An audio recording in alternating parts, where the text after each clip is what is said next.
पालघरच्या मुंबई अहमदाबाद महामार्गावरील गुजराती पाट्यांविरोधात मनसे आक्रमक। हालोलीतील हॉटेलांच्या गुजराती पाट्यांची मनसेकडनं तोडफोड। कृषी मंत्री माणिकराव कोकाटे यांच्या मंत्रिपदाचं काउंटडाऊन। अजितदादा कोकाटेंबाबत मोठा निर्णय घेण्याच्या मानसिकतेत।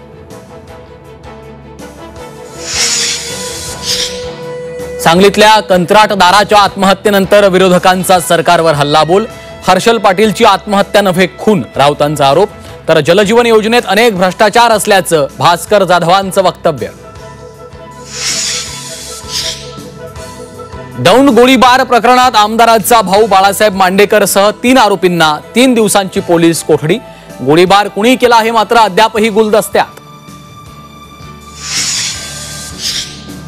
राजधानी दिल्लीत मराठीचा डंका। जेएनयू मध्ये कुसुमाग्रज मराठी भाषा अध्यासन केंद्राचं मुख्यमंत्र्यांच्या हस्ते उद्घाटन।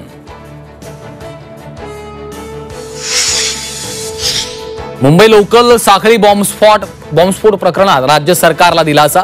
मुंबई हायकोर्टाच्या निकालाला सुप्रीम कोर्टाकडून स्थगिती। सर्व आरोपींना कोर्टाकडून नोटिसा। रील स्टार हॉटेल भाग्यश्रीचे मालक नागेश मडकेंचं अपहरण। बेदम मारहाण करून चालत्या गाडीतून फेकलं। पोलिसात गुन्हा, आरोपींचा शोध सुरू।